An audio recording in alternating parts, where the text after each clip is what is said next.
उन्होंने office hold किया। अब वो जब भी ऑफिस होल्ड करेंगे तो अगर उनको कहीं से फॉरेन टाइटल मिलता है तो they first need the consent of president. No person holding any office of profit और trust under the state shall without the consent of president except any any present emolument or office of any kind from or under a foreign state। तो जब तक कोई person India में government service hold कर रहा है, public employment hold कर रहा है, तब तक ना तो वो किसी और कंट्री से प्रेजेंट ले सकता है।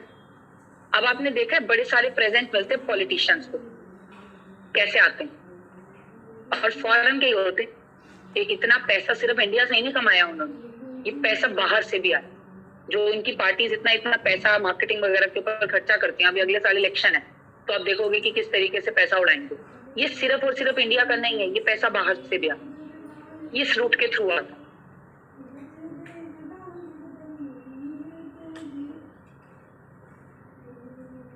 एक ना लॉ पढ़ते हैं हम ईबीसीएल के अंदर, शायद आप पढ़ोगे, मुझे पता नहीं कोड में, एफसीआरए के नाम से। जैसे फेमा है हमारा फॉरेन एक्सचेंज मैनेजमेंट है, ऐसे ही फॉरेन कंट्रीब्यूशन रेगुलेशन है कि फॉरेन का कोई कंट्रीब्यूशन होगा तो how you can regulate that contribution. उसके अंदर ये चीजें लिखी हैं कि पॉलिटिकल पार्टीज नहीं ले सकती। उसमें ये लिखा कि पॉलिटिकल पार्टीज को कोई भी पर्सन बाहर का, मतलब इस तरीके का फंड वो लोग नहीं ले सकते। फिर कैसे आते हैं ये पैसे? आते तब भी मैं चावल नहीं डाल सकते क्या? क्यों? चावल ज्यादा खा लेती हूँ। वो सोर्स क्या होगा उसका? दोनों इंडियन थोड़े ना होगा, कुकर सोर्स फॉरेन हो जाएगा, नहीं अलाउ। पार्टी के अंदर क्या होता है कि जब भी कोई पर्सन बाहर से आएगा, पैसे लेके आएगा, तो उसको पहले तो सारी चीजें दिखानी होगी। तो वो पहले पूछेंगे कि सोर्स कहाँ का। आपने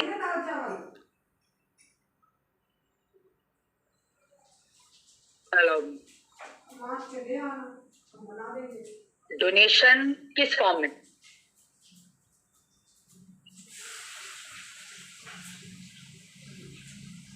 डोनेशन मेरे मोबाइल तक में नहीं चल रही मीटिंग यार।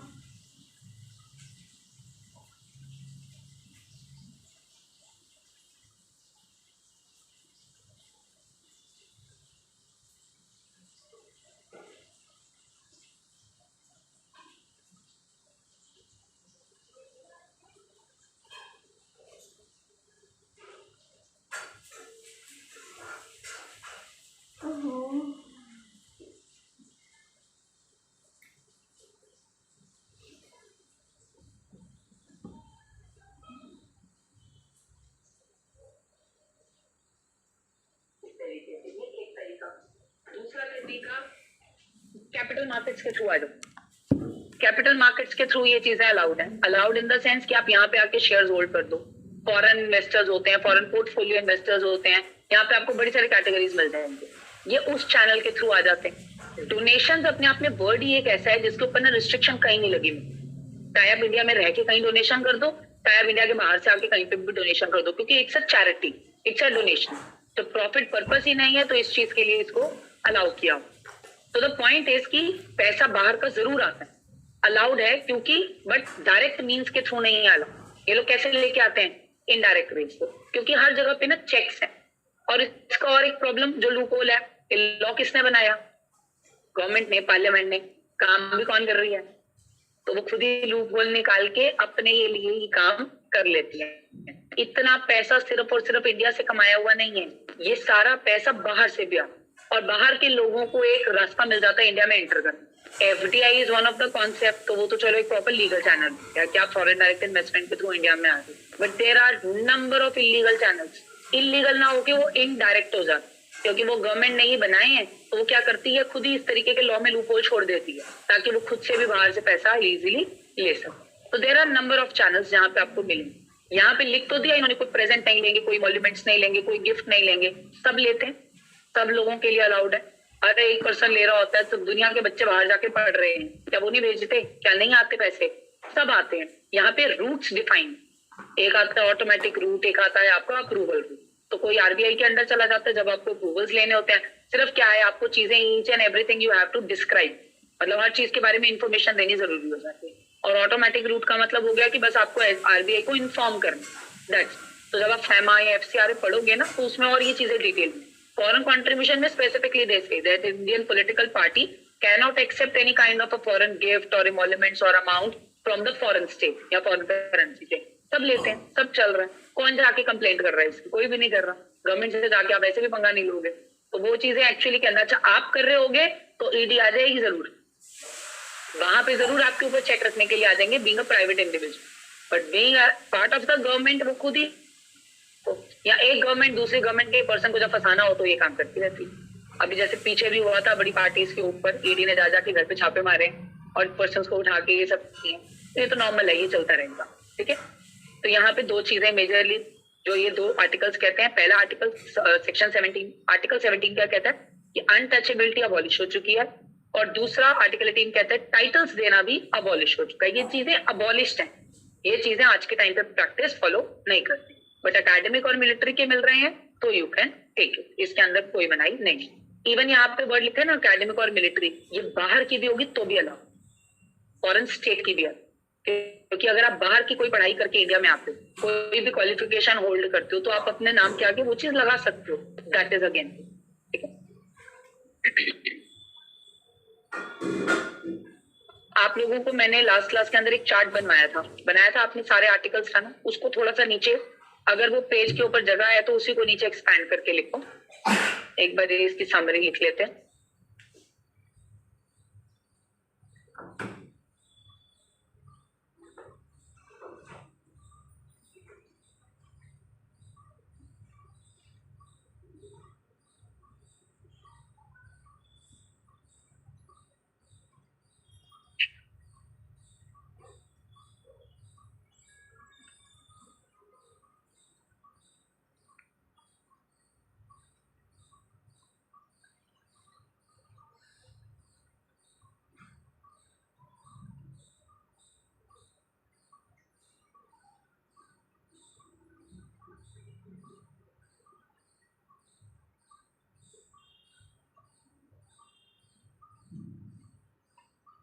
Article 16,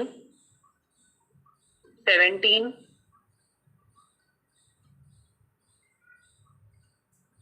and 8.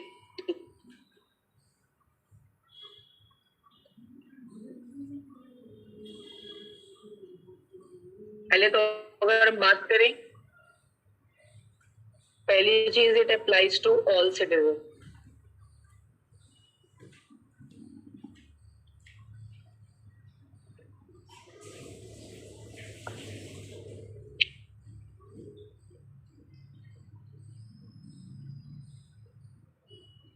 इसके benefits extended to corporations also, क्योंकि हमने टर्म पढ़ा था कि इसमें ज्यूरिस्टिक पर्सन भी इंक्लूडेड है.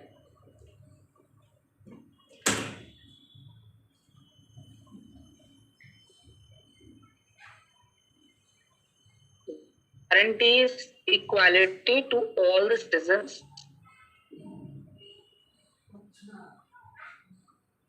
All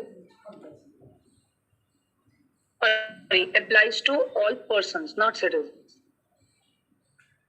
This one is for citizens. To all persons within the Indian territory. एक बजे निकल जाएंगे. हाँ. And equal protection of law.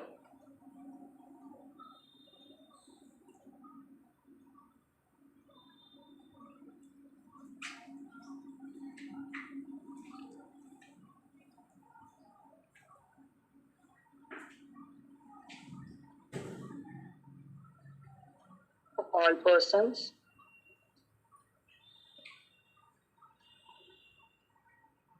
without favoritism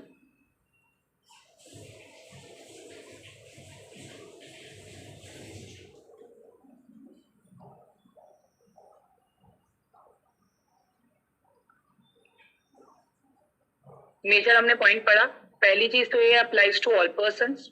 दूसरा कॉर्पोरेशन ज्यूरिस्टिक पर्सन में इंक्लूडेड. ये हमें क्या गारंटी करता है? Equality and equal protection. ठीक है, विदाउट एनी फेवरेटिज्म और discrimination.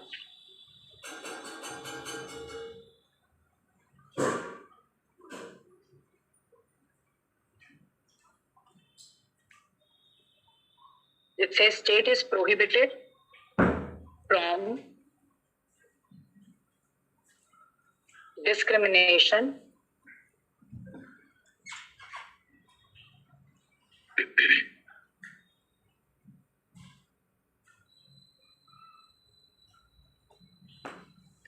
against any citizen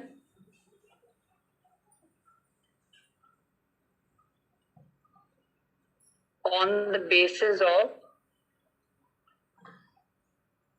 religion, caste, gender, race,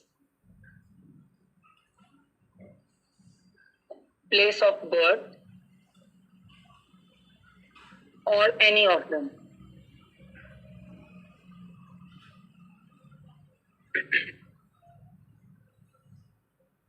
But it can make special provisions for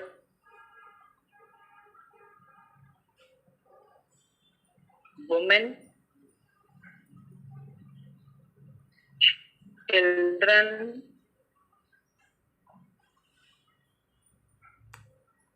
scheduled caste, scheduled tribe, and other backward classes.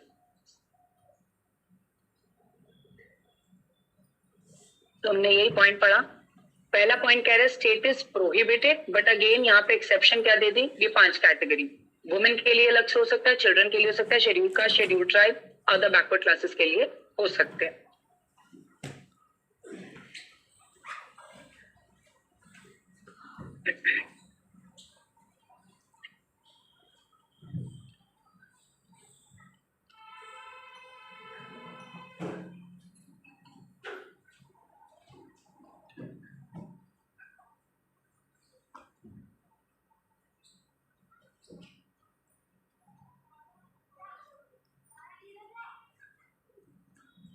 Prohibits discrimination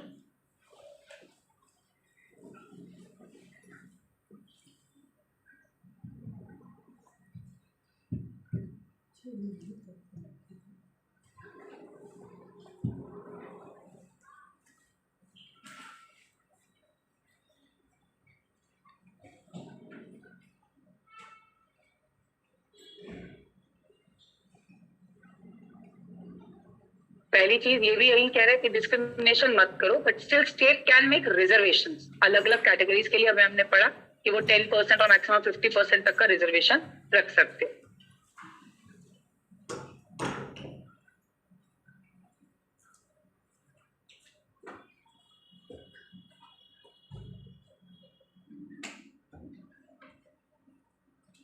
Untouchability is abolished and its practice is forbidden by law. अगर कोई person ये practice करता भी है तो then there is a punishment, but does not include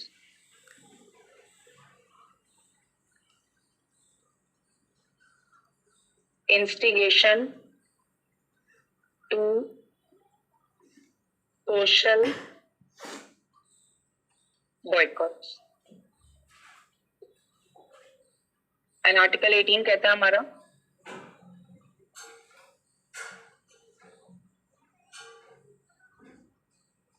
no citizen is allowed to accept any title from the foreign state, and any person can accept with the consent of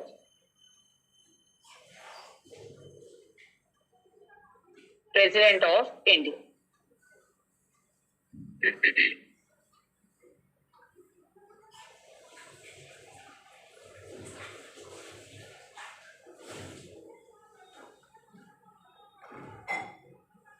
Again, I am marking. This one is most important. इसके अलावा as compared to the other articles ये major है और उसमें से भी article 14 सबसे ज्यादा। इसका आंसर, इसका क्वेश्चन आपको आर्टिकल 14 का सबसे ज्यादा मिलेगा पेपर में।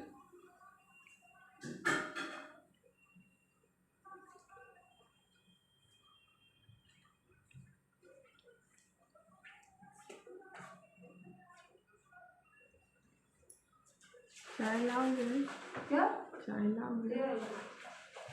Instigation to social boycott. वो बच्ची थी इसलिए बस, बाकी बनानी नहीं है, मत बनाना।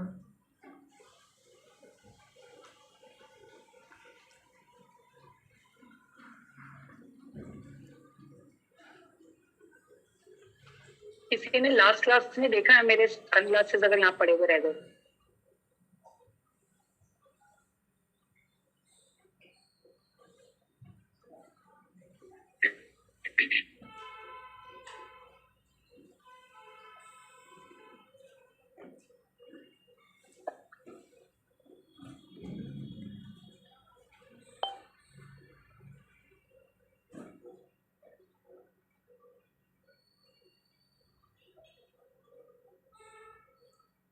फोटो क्लिक करके ग्रुप में दे दी।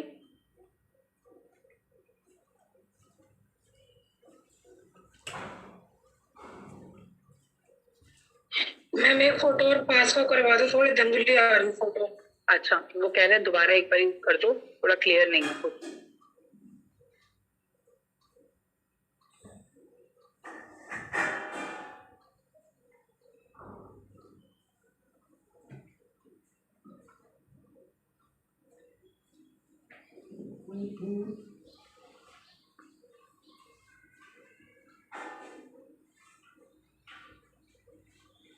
शिवांगी चेक करो बच्चे एक बार दोबारा। किसी को प्रोवोक करना, इंस्टिगेट करना, उकसाना।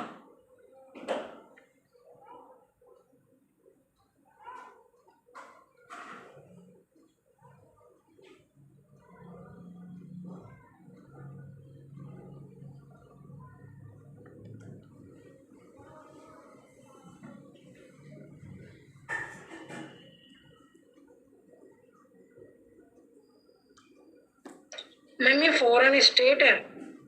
हाँ जी बच्चे, फॉरेन स्टेट, फॉरेन स्टेट। और सेकंड पॉइंट के अंदर basically can accept with the consent of president.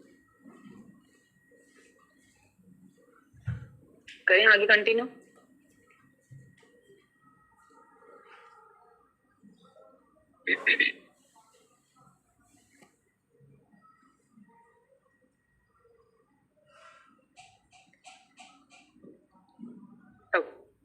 अगला आर्टिकल 19 से लेके आर्टिकल 22 तक, that is right to freedom. 19, 20, 21, 21A and 22। तो इन टोटल इसके अंदर में हमें 5 आर्टिकल्स मेजरली पढ़ने, ठीक है। और उसमें से again 19, 21 and 22 are the important one majorly. तो ज्यादातर आप पेपर में देखोगे यहाँ 14, 19, 21, 22, 32, 226 इन्हीं में ही शफल करता है पेपर ज्यादा। बट ऐसा नहीं है कि कोई और पूछ नहीं सकते, यू नेवर नो कि कोई और भी आ सकता है, बट ये मोस्ट इंपॉर्टेंट है।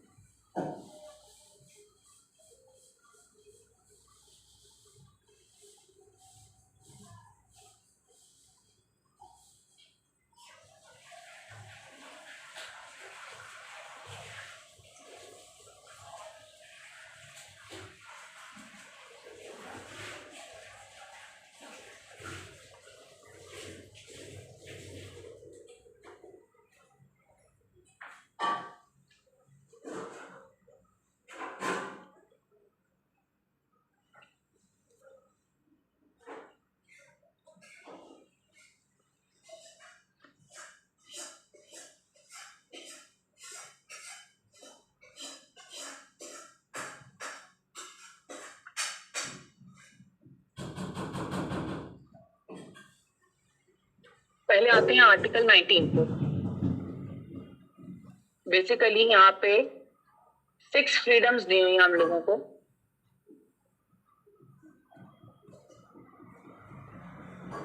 Bye constitution itself.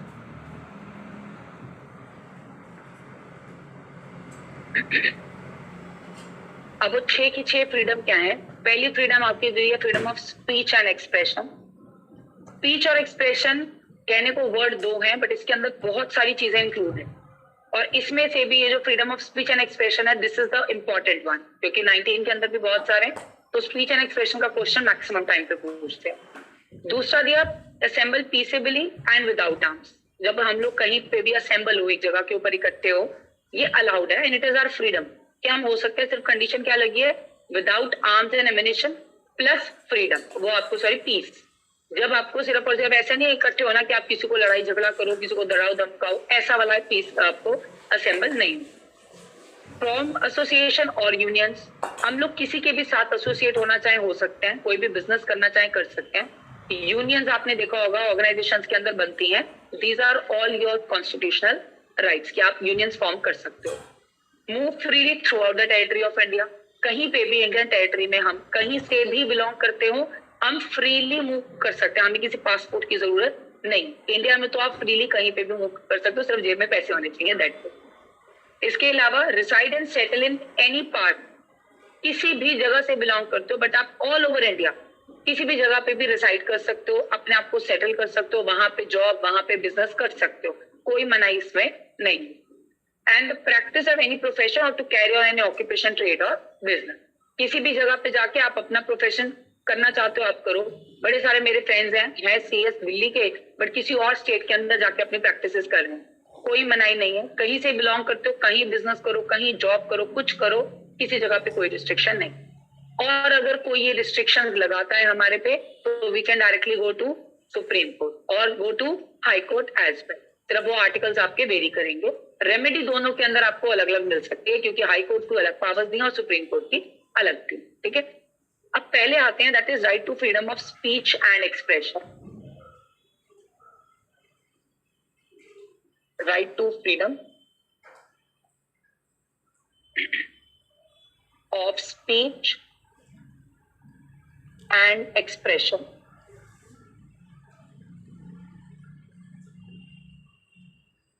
स्पीच में तो स्पेसिफिकली मतलब क्या हो गया जो आपने बोला, क्या ना बोलना is also treated as a freedom of speech and expression. आपने कॉन्ट्रैक्ट पढ़ा, उसमें एक पॉइंट था ना, ठीक है। किसी किसी जगह पे आप देखोगे कि इस चीज को नेगेटिव लेते हैं, बट मैक्सिमम जगह पे आप पढ़ोगे कि इस चीज को पॉजिटिव भी ले। अगर मेरे पास बोलने का राइट है तो मेरे पास ना बोलने का भी राइट है। No one can instigate me, no one can force me कि मैं अपने व्यूज वहां पे दूं। मेरी चॉइस है ना, मुझे बोलना है तो मैं बोलूंगी, मुझे नहीं बोलना तो मैं नहीं बोलूंगी। This is each and every person individual choice. अब यहाँ पे इन्होंने लिखा, अच्छा एक तो पहली चीज ये कि ये जितनी भी फ्रीडम्स हैं ये सिर्फ और सिर्फ सिटीजन्स के लिए। ये जो 6 फ्रीडम दी है bye constitution, this is for citizens only. अब ये आपके पास चॉइस है, जहां पे भी आपको बोलना है या कुछ एक्सप्रेस करना है, दिस इज द फ्रीडम। पहला पॉइंट देखो क्या कहता है, it includes right to make good और bad speech and even the right of not to speak. किसी के बारे में अच्छा बोलना है, किसी के बारे में बुरा बोलना है, दिस इज योर राइट। अच्छा बोलोगे ना तो कोई सबूत नहीं मांगो, जहां आप बुरा बोलोगे वो आपको बोलेगा इस चीज का प्रूफ दो कि क्यों आप किसी के बारे में बुरा बोलो। अगर आप प्रूफ दे दोगे तो वो डिफेमेशन कंसीडर नहीं होता, अगर नहीं दोगे तो सामने वाली पार्टी कर सकती है आप पे डिफेमेशन का केस। तो किसी के बारे में भी बुरा बोलने से पहले ये चीज देखनी पड़ेगी कि हम जो चीज बोल रहे हैं क्या वो एक्चुअल फैक्ट है भी या नहीं। मेरा पर्सनल एक्सपीरियंस है, मैं बोलूं वो एक बात अलग है, बट क्या एक्चुअली में वो पर्सन इस तरीके का है या उसकी कुछ हिस्ट्री ऐसी रही है, उसके रिकॉर्ड ऐसे रहे, तो हम उसके बारे में अगर बैड स्पीचेस दे भी देंगे तो वो चीज हमारी कभी भी डिफेमेशन में काम नहीं। One may express one self even by sine. आप अपने एक्सप्रेशंस, अपने फेशियल एक्सप्रेशन, अपने बॉडी लैंग्वेज, अपने हैंड मूवमेंट से बहुत सारी चीजें एक्सप्रेस कर सकते हो। आप किसी से भी बात कर रहे हो, सामने वाली पार्टी अगर इंटरेस्टेड नहीं होगी तो जरूरी नहीं है कि उसको आपको मुंह पे बोलना पड़े कि आई एम नॉट इंटरेस्टेड। तो सामने वाली पार्टी अपने बॉडी लैंग्वेज से भी दिखा देगी कि आप जो बोल रहे हो बोलते रहो, हमें फर्क नहीं पड़ता। ना तो आई कॉन्टेक्ट मेंटेन ना करना, फेस के ऊपर कोई एक्सप्रेशन ना ले के आना, नॉड ना करना कि कोई बोल रहे हैं हाँ या ना किसी तरीके से, ये सारी चीजें एक तरीके का साइन है कि आप सामने वाली पर्सन की बात के अंदर इंटरेस्टेड नहीं। तो these are the expression which you express by your overall body language और the sign. The right includes the right to freedom of press and right to publish one's opinion. ये जो freedom of speech and expression है, आप कोई चीज बोल के बताना चाहते हो बोल लो, आप कोई चीज मीडिया के थ्रू देना चाहते हो आप दे सकते। अच्छा, मीडिया के थ्रू देने का एक बड़ा मेजर रीजन ये था क्योंकि अभी का कॉन्सेप्ट नहीं, जब कॉन्स्टिट्यूशन आया तो ये बोला जाता था कि मीडिया अपने आप में एक ऐसी चीज है जो ना न्यूज सर्कुलेट करती। अभी के टाइम पे मीडिया न्यूज क्रिएट करती है, rather than circulating they are creating the news। और जितना बुलशिट वो क्रिएट कर सकते हैं वो कर रहे हैं, एक्चुअली में कर रहे हैं। 24 घंटे के न्यूज चैनल खोलने के बाद अगर ये काम नहीं करेंगे तो करेंगे क्या? आप लोगों ने मुझे पता नहीं कभी सुना हो क्या नहीं, Australia is one of the country जहाँ पे कोई न्यूज नहीं हो। मतलब ऐसा होता है कि उधर एक तो क्राइम नहीं है इतना, कुछ पर्टिकुलर कंट्रीज है जहाँ पे आपको मिलेगा। पेरिस जैसे कंट्री में बहुत क्राइम मिलेगा, वहां पे बड़ी न्यूज है। इंडिया में बहुत मिलेगा, ठीक है।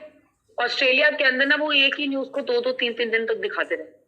उधर एज सच न्यूज चैनल के कॉन्सेप्ट्स नहीं है, वो जो नॉर्मल चैनल्स है उनमें 1 घंटे की न्यूज आ गई, 2 घंटे की न्यूज आ गई, वैसे चल। तो ऐसी भी जगह है। मीडिया को ये फ्रीडम देने का जो पर्पस था, because it's a medium of circulation of any kind of an information.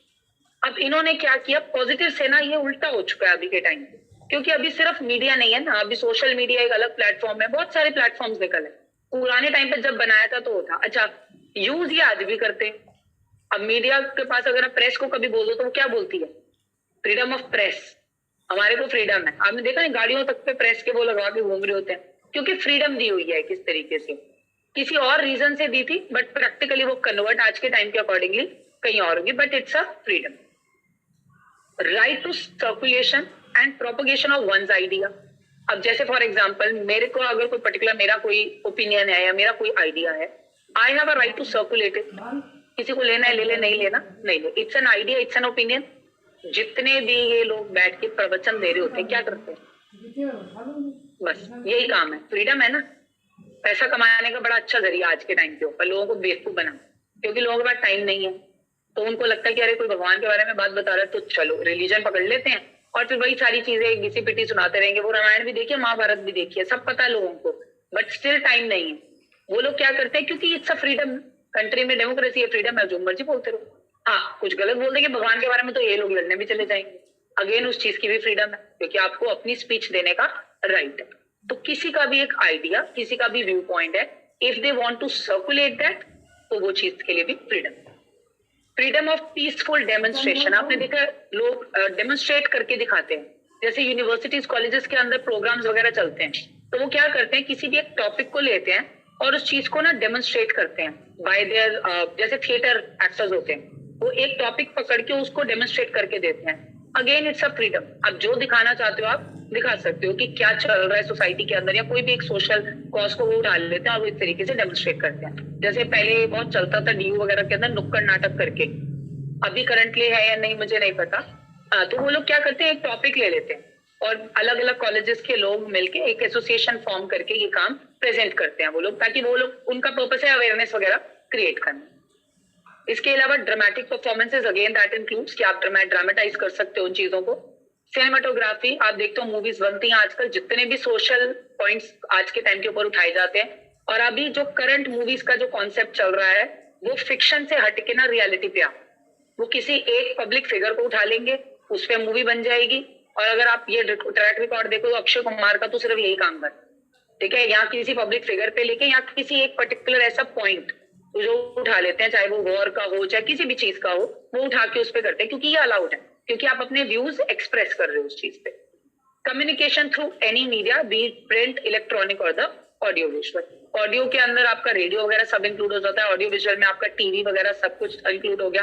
Social media, print media, हालांकि प्रिंट मीडिया आज के टाइम के ऊपर इतना है ही नहीं, क्योंकि लोगों के पास अब टाइम नहीं है चीजें पढ़ने का, हर एक के मोबाइल फोन के अंदर सारी एप्स हैं। तो अभी तो प्रिंट मीडिया, पहले मैगजीन्स आती होती, पहले उस टाइम के ऊपर ही होता था वो, अगर पता नहीं आप लोगों ने देखी है या नहीं देखी, फिल्म फेयर वगैरह आती होती थी, तो हम जब अपने टाइम पे छोटे होते थे ना कि किसी पर्टिकुलर एक्टर से बड़ा इन्फ्लुएंस्ड हो गए हैं, तो पिक्चर्स कलेक्ट करने का शौक होता था।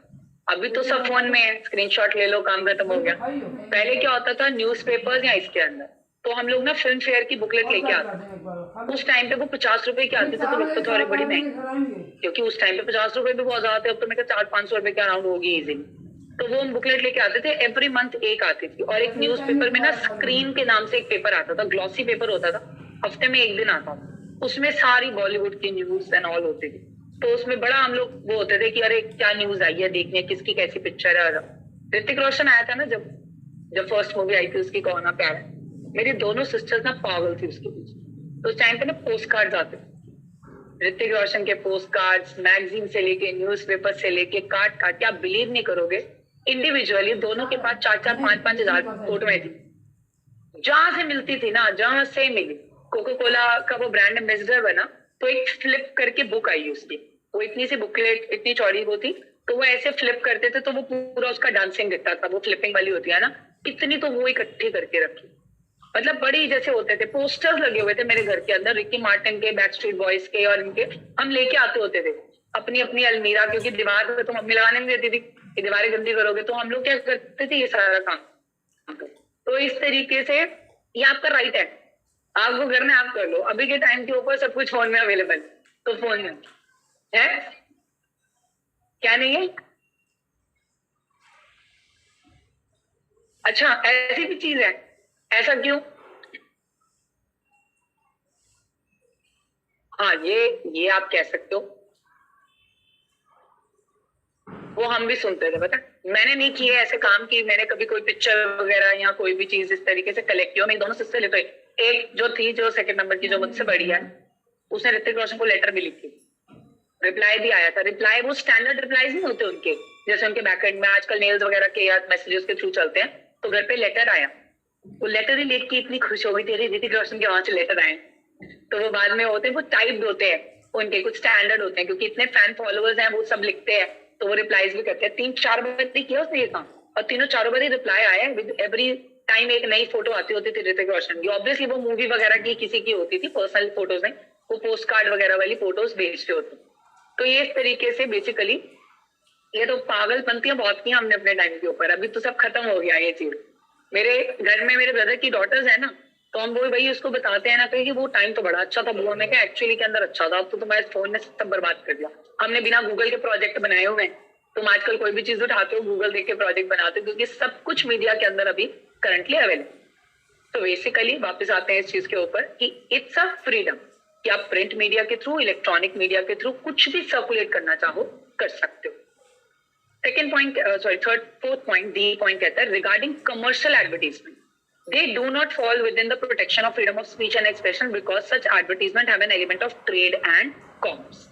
क्योंकि ये जितनी भी एडवर्टीजमेंट्स होती हैं, the motive is to promote something, कोई एक पर्टिकुलर ब्रांड या कोई पर्टिकुलर प्रोडक्ट, तो वहां पे फ्रीडम ऑफ स्पीच आपका कवर नहीं होता। आपने देखा कभी भी कोई ब्रांड किसी दूसरे ब्रांड का नाम नहीं लेता, कभी किसी दूसरे ब्रांड को वो ब्रांड एक्स करके या वाई करके, या वो कॉम्बिनेशन, कलर कॉम्बिनेशन, या वो चीज पिक्चर सिमिलर दिखा देंगे, ब्लर कर देते हैं, वो नहीं लेते। बट एक एडवर्टीजमेंट ऐसी है जिसमें नाम ले, सीबा मेड की कभी न्यूज देखी आपने? किसके? मेडिकल का शैम्पू भी कह सकते हो, बिल्कुल। इसके अलावा सीबा मेड के प्रोडक्ट्स की अगर आप ऐड देखोगे ना, तो वो बोलते हैं कि लक्स के सोप का पीएच लेवल इतना है, पियर्स का इतना है, सीबा मेड का। वो क्यों ले रहे हैं नाम, किसी का ले ही नहीं सकते आप, अलाउड नहीं है ये। क्योंकि अगर आपको पता हो, एक बारी पहले भी हुआ था रिन और सर्फ एक्सेल के साथ, तब उसने भी लिया था नाम, वो एड के ऊपर उन्होंने बैन लगा दिया।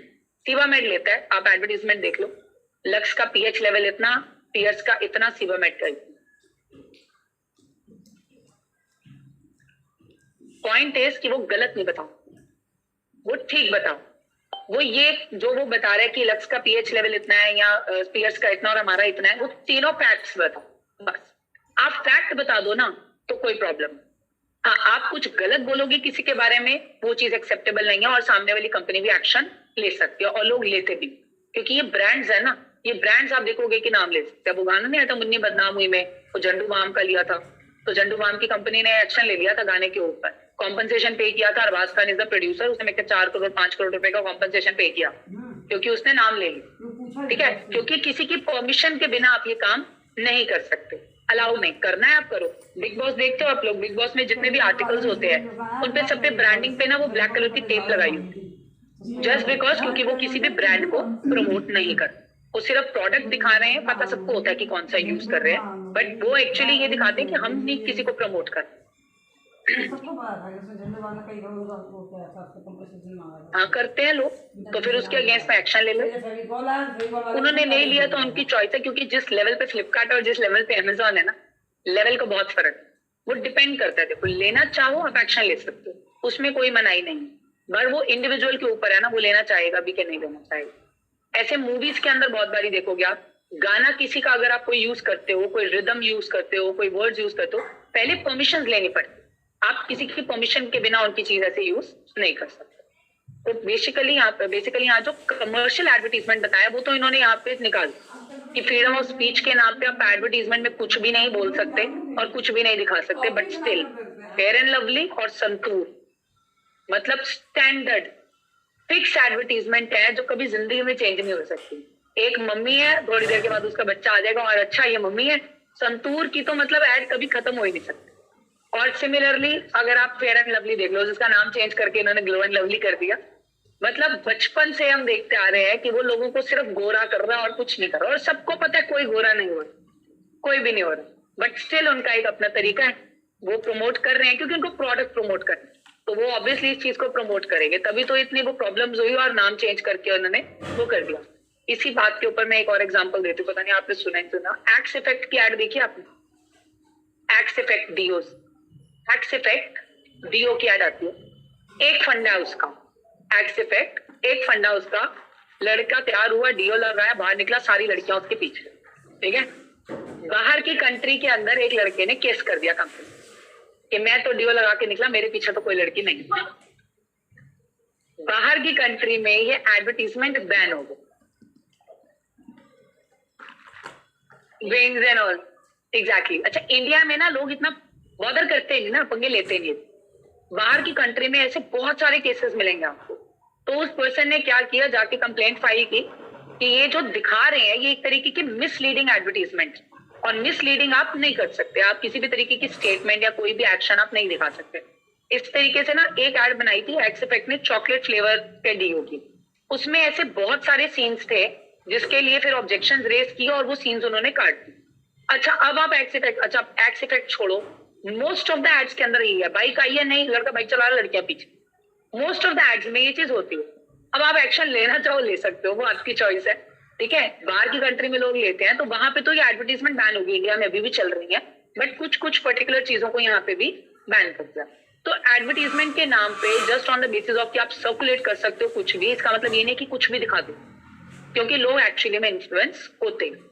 और ये जैसे पान मसाला की एड है, इसमें बताया ये जितने भी एक्टर्स आते हैं, ठीक है, सबको नोटिस जा चुके हैं, सबके पास में है। वो क्या कर दिया इन्होंने, इलायची, पान मसाला हटा के उन्होंने क्या कर दिया, इलायची।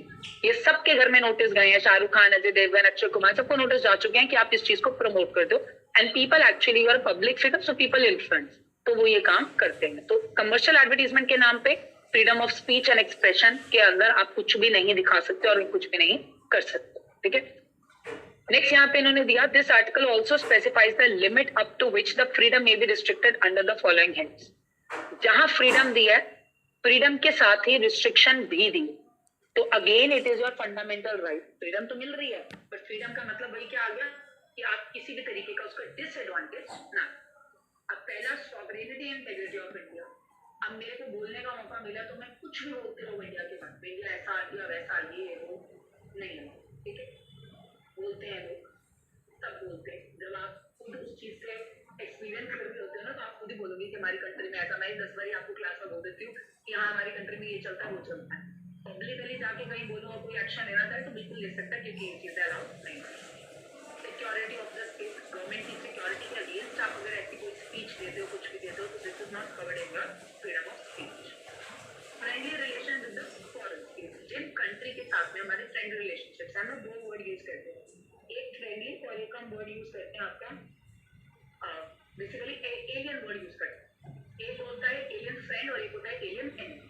तो हमारे लिए Pakistan is one of the country जो हमेशा से एलियन एनिमी रही, ठीक है, चाहे वो जितना मर्जी फ्रेंड रिलेशनशिप रहे, बट लोगों का माइंडसेट वो हमेशा एलियन एनिमी के पॉइंट ऑफ व्यू से रहा। और अभी जो करंटली चाइना है वो तो अक्रॉस द ग्लोब सबके लिए एलियन एनिमी बन चुकी। तो इस तरीके से किसी भी कंट्री के साथ अगर हमारे फ्रेंड रिलेशन है, इसका मतलब ये नहीं है कि हम लोग कोई राइट नजर है उनके बारे में कुछ भी बोलते हैं, क्योंकि अल्टीमेटली ये कंट्री के साथ में जो पीछे किसानों का कॉन्सेप्ट वो जो हुआ था, जो लोगों ने पूरा पोजीशन से काटे और उन्हें जो धरना नहीं दिया था, उसके अंदर तो आपने देखा होगा बड़े सारे फिल्म स्टार्स और बड़े सारे सिंगर्स इंक्लूड। तो वहाँ पे दिलजीत दोसांझ का बड़ा वो नाम आया था, ठीक है, और बाहर से रिहाना का वो इन्होंने लिंक निकाला कि अरे ये तो ऐसे है, म्यूजिक इंडस्ट्री से बिलोंग करते हैं, इन्होंने गाना करना है, ये प्रमोशन कर रहे हैं, ये कर रहे हैं, वो करे। कंगना का वहाँ पे बहुत तंग किया, बहुत स्पीचेस दी थी कंगना रहा। तो एक्चुअली के अंदर वहाँ पे लोगों ने रेस किए कि आप फ्रीडम ऑफ स्पीच के नाम पे ऐसा नहीं कर सकते कि आप कुछ भी बोलो। वो तो लिटरली सोशल मीडिया पे फाइट होती थी, एक स्टेटस कंगना का आता था, फिर एक स्टेटस दिलजीत का आता, फिर एक स्टेटस कंगना का और फिर एक स्टेटस दिलजीत का, फिर कई लोग बीच में और अपना पिंक करते रहते थे, कभी कुछ कर रहे हैं कभी कुछ कर रहे हैं। तो ये चीजें जस्ट बिकॉज की फ्रीडम ऑफ स्पीच है, दैट डजंट मीन कि आप किसी कंट्री या किसी भी पर्सन के अगेंस्ट पे कुछ भी उल्टा सीधा।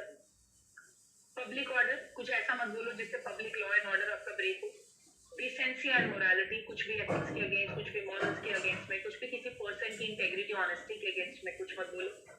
कंटेम्प्ट ऑफ कोर्ट, ऐसा कोई काम नहीं करना या बोलना फ्रीडम ऑफ स्पीच के नाम पे जिससे कोर्ट का कंटेम्प्ट हो, किसी भी तरीके से आप कोर्ट के रूल्स को वायलेट करो।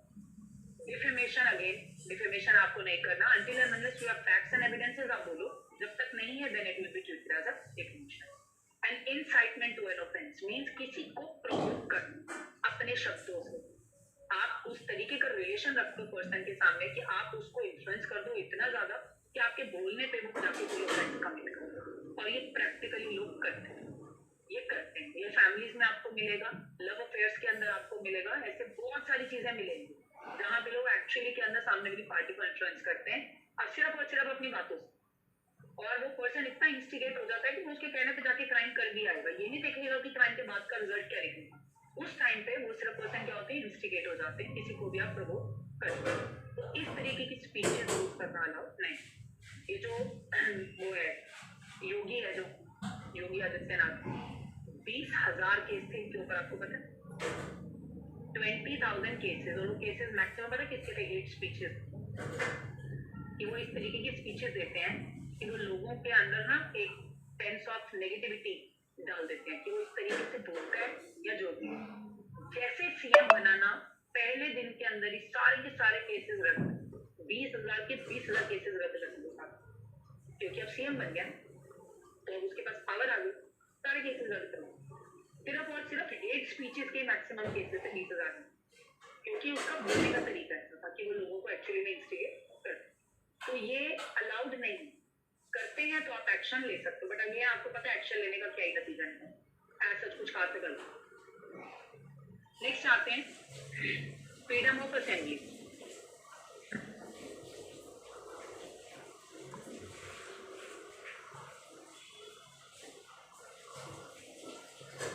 फ्रीडम ऑफ असेंबली कहता है कि आपके पास ये फ्रीडम है, राइट है कि आप कहीं पे भी असेंबल हो सकते हैं, but that assembly should be peaceful, assembly should be without arms. आपने देखा है लोग जंतर मंतर को एक स्पॉट बना दिया धरना देने के लिए असेंबली को। जब तक आप कुछ लॉ एंड ऑर्डर नहीं ब्रेक करते तब तक कोई आपको कुछ नहीं करेगा, आप जो मर्जी वहां पे जाके करो, जितने नारे लगाने आपने लगा, until and unless you do not break the law and order कोई नहीं। जहाँ पे प्रॉब्लम क्रिएट करोगे वहां पे लोग एक्चुअली में आएंगे। और आजकल तो ये एक तरीके का आप कह लो कि फैशन बन गया है। Fashion basically not a good word, but एक तरीके का आदमी कह लो कि फैशन बन गया कि आजकल कुछ नहीं मिलता ना तो चलो धरना दो। इंडिया को ये एक बहुत अच्छा कॉन्सेप्ट है, और ये कॉन्सेप्ट शुरू करने वाला ही अरविंद केजरीवाल हो या अन्ना हजारे वगैरह, इन्होंने शुरुआत की। उन्होंने किसी और रीजन से कि हम लोगों को तरीका मिल गया, जंतर मंतर हमेशा भरा ही रहता है, किसी ना किसी रीजन पे प्रोटेस्ट वहाँ चलेंगे, क्योंकि आपको असेंबल होने का right, but that should be peacefully and without arms. It is a right of citizen to assemble peaceably and without arms and putting one's view before. आप जाके वहाँ पे स्पीचेस देना चाहते हो, अपने व्यूज देना चाहते हो, दे सकते हो। बट अगेन भाई बात आ गई, हेट स्पीच दोगे कोई पर्सन आपके अगेंस्ट एक्शन लेना चाहेगा तो वो पर्सन भी एक्शन ले सकता है. However, state is authorized to impose reasonable restriction on this right with the interest of sovereignty and integrity of India and the public order. तो state अगर चाहे तो वो मना कर सकती है कि नहीं आप असेंबल नहीं होंगे. रीजन भी आपने देखा जब कंट्री के अंदर इमरजेंसी की सिचुएशन लगती है तो 4-5 लोग भी एक साथ अगर इकट्ठे खड़े हों तो नहीं होने देते. रीजन भी क्योंकि वो स्टेट ऑफ इमरजेंसी है. कोविड में भी नहीं अलाउड था ना, इवन जितना डिस्टेंस मेंटेन करना है वो सब करना है. तो यहाँ पे इंडिया की integrity, sovereignty and public order को मेंटेन करने के लिए स्टेट कैन मेक प्रोविजन. उस केस में मैं ये नहीं बोल सकती थी ना कोविड में कि वो तो मेरे घर से नहीं बाहर निकलने दे रहे, मेरा फ्रीडम ऑफ मूवमेंट चला गया. नहीं, because it's a state of emergency. Next आता है आपका freedom of association.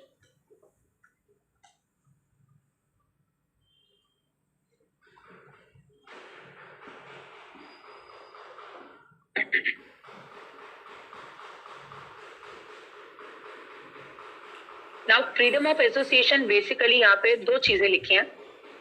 Freedom of association includes freedom to hold meetings and to take out processions without arms. Processions मतलब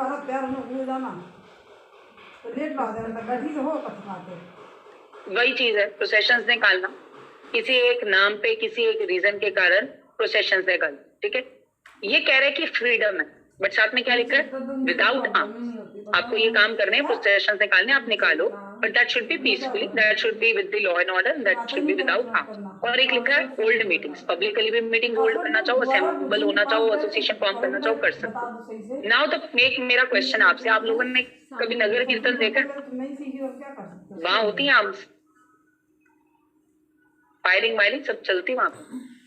आपने देखी शायद नहीं होगी. हाँ, गार्ड्स होते हैं, no doubt, security proper maintain करके चलते हैं, बट यहाँ पे ये कहते हैं कि आपको विदाउट आर्म्स करना. ठीक है, ये हमने खुद ने भी देखा है. हम खुद भी जाते थे, सरदारों के स्कूल से पढ़े हुए तो हम तो जाते होते थे सेशन. ठीक है, तो वहां पे एक्चुअली के अंदर अगर आप देखो पब्लिक ऑर्डर भी डिस्टर्ब होता है. एक्चुअली में होता है, पूरी की पूरी रोड्स ब्लॉक हो जाती हैं. पब्लिक ऑर्डर एक्चुअली में बड़ा वायलेट होता है उस दिन पे. बट आप क्या इनको कुछ कह सकते हो? रिलीजन हमेशा ऊपर रहेगा. रिलीजन के नाम पे आप किसी को कुछ नहीं कह सकते. ये जो अभी कांवड़ियों की यात्रा शुरू हो, क्या क्या दिखा दो इनको.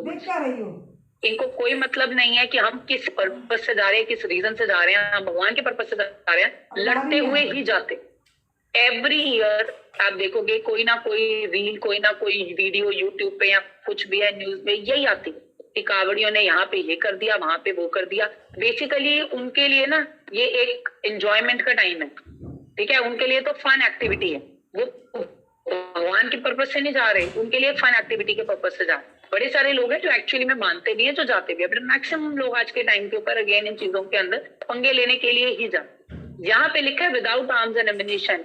सब लेके चलते, सब चल रहे होते, बट कोई पंगा नहीं लेता, क्योंकि ये लिखा हुआ है. लिखे हुए को कोई नहीं देखता, जो प्रैक्टिकली चल रहा होता है वो चीज वो देखता है. आज से मेरे 4-5 साल पहले की बात है, तो किसी की गाड़ी यहाँ पे रोक के टच हो गई थी मोती नगर में. पूरा वीडियो आया था, किसी शॉप के बाहर कैमरा लगा हुआ था, वहां से पूरा वीडियो कैप्चर हो गया. I-10 थी उस पर्सन की, लड़का और लड़की थे दोनों. वो कार जा रहे थे, उसको हॉर्न मारा, वो बंदा नहीं हटा, तो वो चला रहे, हल्की सी टच हो गई, बस. कोई लड़ाई झगड़ा कुछ नहीं हुआ. उनको बाहर निकाला, दोनों को साइड कलर किया, पूरी गाड़ी तोड़ी है, पूरी गाड़ी तोड़ी. बड़ा वीडियो वायरल हुआ था. ग्रे कलर की I-10, पूरी गाड़ी के शीशे तोड़े, पहले दरवाजे खोले, नीचे गिराई, इधर उधर किया. पुलिस खड़ी देख रही थी वहां. तो उस टाइम के ऊपर यही चीज सबसे ज्यादा प्रॉब्लम क्रिएट की थी. ये पुलिस जो साथ में खड़ी है, वीडियो में दिख रही है कि क्या कर रही है, ये क्यों नहीं रोक रही. तो पुलिस आगे से कह रही हम क्या रोके, इन लोगों ने ड्रिंक वगैरह कर रखी होती है, ये तो हमें मारपीट देंगे, ये तो हम लोगों के ऊपर, क्योंकि डंडे लेकर चलते हैं, वो अपना लाठी वगैरह तो लेके चलते हैं, और इसी तरीके से वो आपको करते हैं. तो जान तो सबको अपनी प्यारी है. कि बहुत वीडियो वायरल हुआ था, 4-5 साल पहले की बात है, मोती नगर की मेन रोड के ऊपर. तो जस्ट टच हुआ था, हालांकि लड़का लड़की को कुछ नहीं कहा उन्होंने, गाड़ी तोड़ के गए पूरी की. तो ये रिलीजन के नाम पे लिखा जरूर है कि आप कर लो, बट आप एक्शन अगर लेना चाहो तो प्रैक्टिकली कोई भी नहीं लेगा, कोई पंगा नहीं लेना चाहेगा इन चीजों को. लोग कहते हैं चाहे एक दिन की तो बात है, तो हम लोग एडजस्ट कर लेते हैं. Right to form association for unions is also guaranteed so that people are free to have members entertaining similar views. जितने भी organizations के अंदर unions form होती हैं, these are all allowed. ये freedom of association के अंदर आती हैं कि लोग association में unions वगैरह form करें. Union form करने का purpose क्या होता है?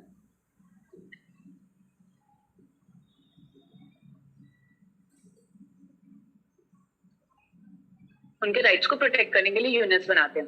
हर इंडिविजुअल अपनी बात जाके नहीं कह सकता, तो एक्चुअली के अंदर वो यूनियन जो है वो उनकी बात को, उनको बेसिकली ग्रुप ऑफ पीपल को रिप्रेजेंट करते हैं, इसीलिए ये चीज अलाउड है।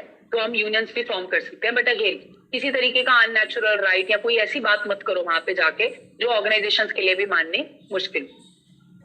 State may impose reasonable restriction on this right in the interest of, again the point is same, public order, morality, sovereignty, integrity of India.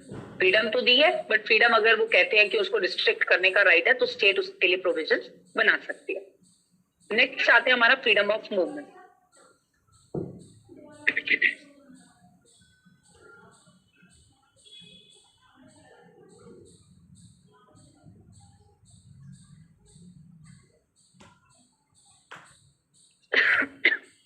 अब फ्रीडम ऑफ मूवमेंट का मतलब है right to move freely throughout the territory of India. Now they use the word territory, not the land. तो आप पूरी Indian territory में including the water areas, water territory, कहीं पे भी फ्रीली मूव कर सकते हो। However, this right does not extend to travel abroad, क्योंकि वहां पे जाने के लिए आपके पास में पासपोर्ट होना जरूरी है।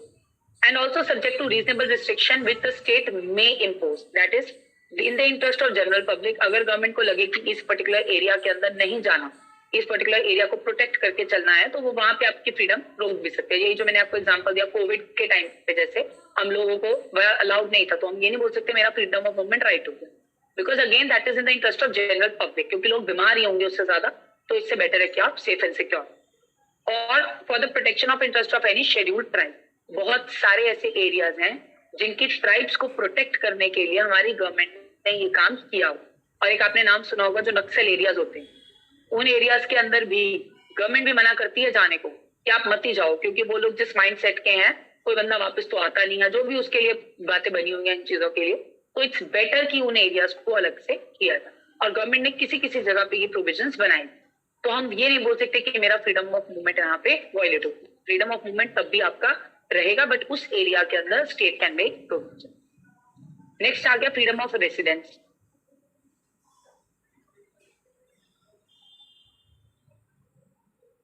अब ये जो फ्रीडम ऑफ रेजिडेंस है,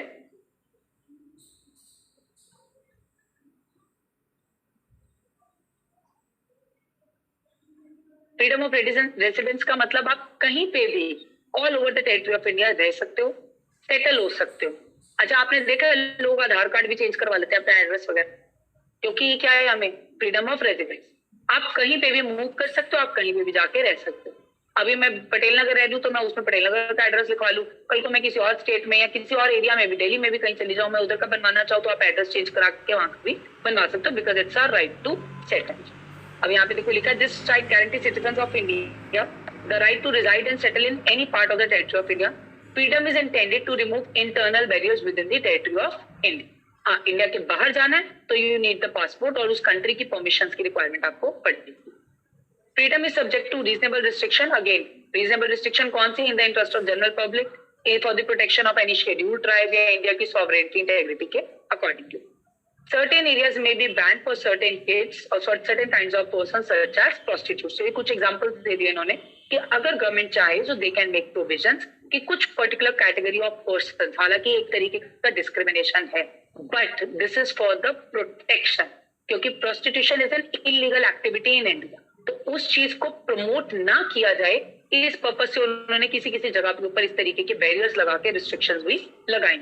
but again you everyone knows कि ये बहुत कॉमन चलता है इंडिया में, इलीगल है, कॉमन चलता है, with the intervention of political parties ही चलता है। Human trafficking again is an illegal activity, but again political parties के इंटरवेंशन से ये सारी चीजें यहाँ पे चलती है।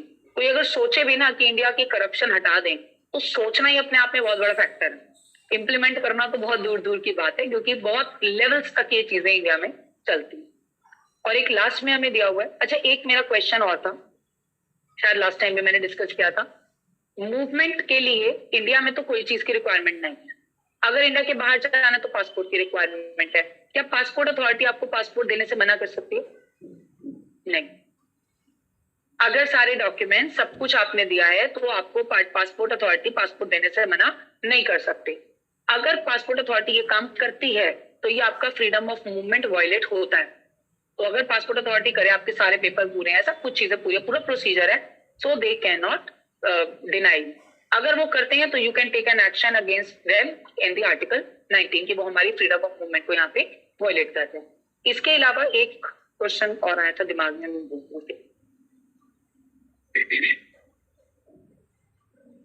Next is the freedom of trade and occupation.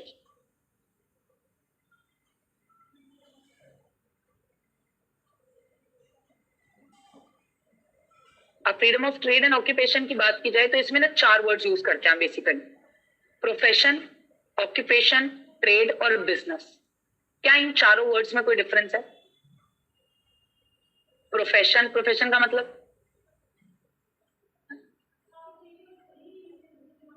जैसे स्पेशलाइजेशन आप कह सकते हो, बीइंग अ सीएस हमारी स्पेशलाइजेशन है कंपनी सेक्रेटरी के लॉज के अंदर जो भी एप्लीकेबल होते हैं कंप्लायंसेस उसमें, तो इसीलिए हम क्या हैं? प्रोफेशनल। सीए हो गया, डॉक्टर्स हो गए, लॉयर्स हो गए, इंजीनियर्स हो गए, ये सब क्या है? प्रोफेशनल। अब जरूरी नहीं है कि इनको नौकरी करनी है, ये अपने प्रोफेशन को भी आगे कंटिन्यू कर सकते हो। तो मैंने प्रैक्टिस का नंबर लिया हुआ है, आप भी ले सकते हो फ्यूचर में, तो ये आपके ऊपर है कि आप अपने प्रोफेशन को प्रैक्टिस करना चाहते हो। इसके अलावा एक वर्ड यूज होता है ऑक्यूपेशन। What is occupation?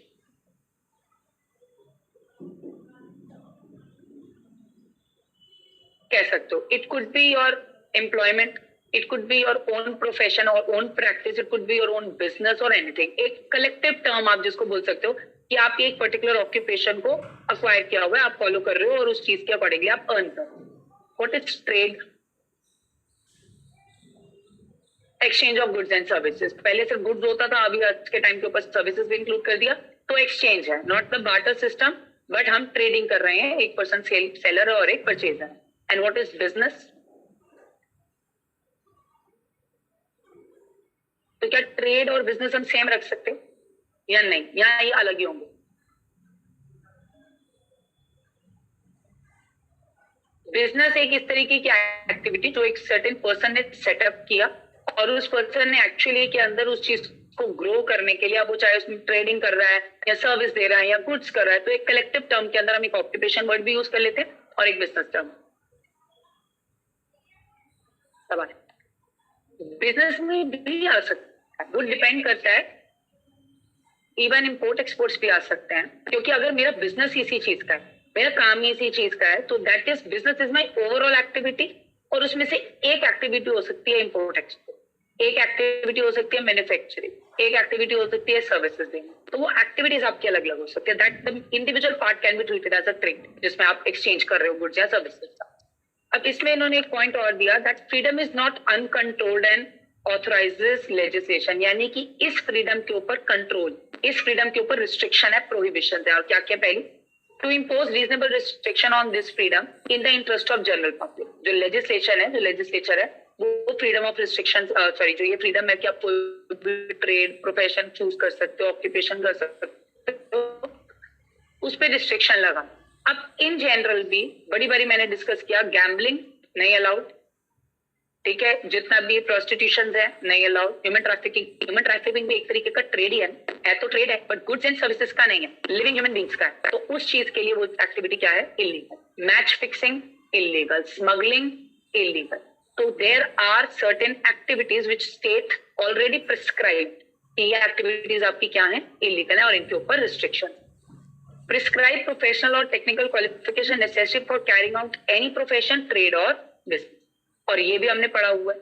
अब अगर मुझे किसी कंपनी में एज अ सीएस अपॉइंट होना है तो मेरे को ये क्वालिफिकेशन लेनी जरूरी है। किसी जॉब के अंदर क्वालिफिकेशंस देते हैं वो, ये सोर्स ऑफ क्वालिफिकेशन है, चाहे ग्रेजुएशन है, चाहे कोई प्रोफेशनल डिग्री, व्हाटएवर। तो ये रिस्ट्रिक्शन नहीं है एक तरीके की, ये एंट्री लेवल के ऊपर आपकी क्वालिफिकेशन की क्राइटेरिया, एक तरीके एलिजिबिलिटी है, ये criteria, rather than calling it restriction, it's a basically eligibility criteria. अब वो किसी भी ट्रेड बिजनेस प्रोफेशन में हो सकती है। अच्छा, जनरली आपने देखा होगा बिजनेसेस के अंदर नहीं होती, प्रैक्टिकली अगर देखा जाए कोई भी बिजनेस कर सकता है, इसके अंदर एज सच कोई नहीं है। सिर्फ आपको क्या लेना होता है कि वो जो भी आप बिजनेस कर रहे हो उसका जो भी लाइसेंस है, जो भी रजिस्ट्रेशन है, वो आपको करना है, रादर देन कि आपके पास में कोई पर्टिकुलर क्वालिफिकेशन होनी चाहिए। Enables the state to carry on any trade business to the exclusion of private citizen wholly or partially। एक हम आगे आर्टिकल पढ़ेंगे, ये सारे आर्टिकल्स जब फंडामेंटल राइट्स खत्म होंगे, एक हम आर्टिकल पढ़ेंगे स्टेट मोनोपोली। स्टेट मोनोपोली मतलब गवर्नमेंट की मोनोपोली, कोई भी प्राइवेट सिटीजन उसमें अलाउड नहीं। और मैंने एक बार पहले भी डिस्कस किया था, अभी भी मोनोपोली एक दो चीजों में, कौन सी वो कर रहे हैं, रेलवे थोड़ा बहुत कर रहे हैं, इसके अलावा अभी भी दो और है। डिफेंस सारा का सारा किसका है? State. Atomic energy, nuclear energy totally under the state. पहले इलेक्ट्रिसिटी भी था, वो भी उन्होंने प्राइवेटाइज कर दिया, अभी रेलवे को भी को लगे हुए हैं कि प्राइवेटाइज कर दे, धीरे धीरे करके ये काम कर रहे हैं। बट स्टेट के पास ये पावर है, अगर वो अपने लिए किसी चीज की मोनोपोली रखना चाहे तो वो रख सकते हैं। रेलवे का भी इसलिए होगा क्योंकि उनको पता है कि प्राइवेट सेक्टर बहुत अच्छी सर्विसेज प्रोवाइड कर रहे हैं, जैसे मेट्रो वगैरह बनी है, जो भी है, तो इट्स बेटर कि उनके हाथ में दे दो। इलेक्ट्रिसिटी का भी यही था, अब पहले इलेक्ट्रिसिटी बहुत जाती होती, अभी आज के टाइम के ऊपर नहीं, अच्छा पहले मैसेज भी आ जाता है। जब से प्राइवेटाइज हुई तो ये हम लोगों को भी एक तरीके का बेनिफिट मिल गया, और स्टेट ने अपनी रिस्पॉन्सिबिलिटी को यहाँ पे कम कर दिया। तो स्टेट चाहे तो किसी भी चीज के लिए मोनोपोलीज क्रिएट कर सकती है, और currently there are two activities जो 100% स्टेट के अंदर है, one is defence and one is the atomic और द न्यूक्लियर। तो ये हम लोगों को बेसिकली 6 तरीके की फ्रीडम दी है। अगर हम इस फ्रीडम की बात करें तो वर्ड जरूर लिखा है यहाँ पे freedom, but there are certain with reasonable restriction. आप अगेन, मैं बार बार एक चीज रिपीट करती हूँ, this word reasonable never defined anywhere in any way, क्योंकि ये वेरी कर सकता है situation to situation, person to person, circumstances to circumstances, laws, evidence, हर बेस के ऊपर this term can be vary. But जो आपको मेजरली मिलेंगी वो क्या मिलेंगी? Integrity and sovereignty of India, public order, morality, और जो हमने पढ़ा protection of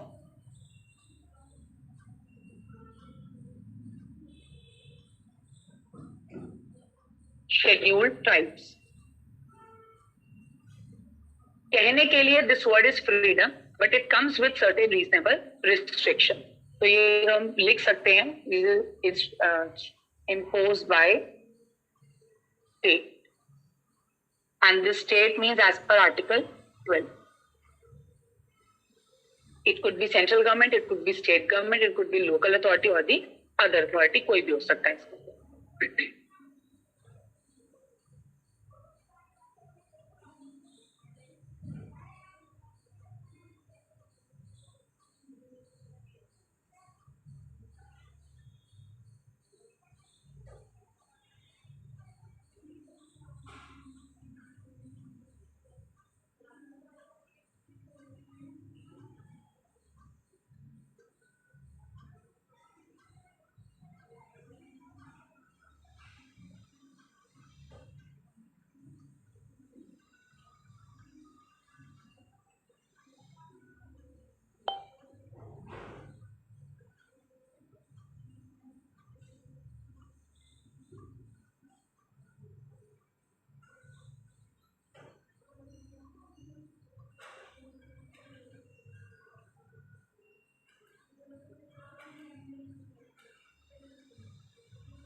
ma'am impose by state के बाद क्या लिखा है?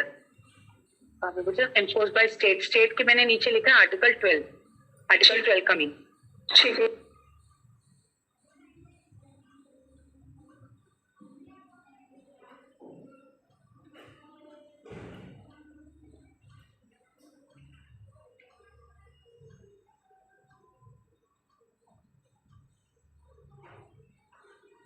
ये पूरा का पूरा आर्टिकल ही आपका वैसे इंपॉर्टेंट है, इसमें से ज्यादा कुछ भी पूछ लेते हो।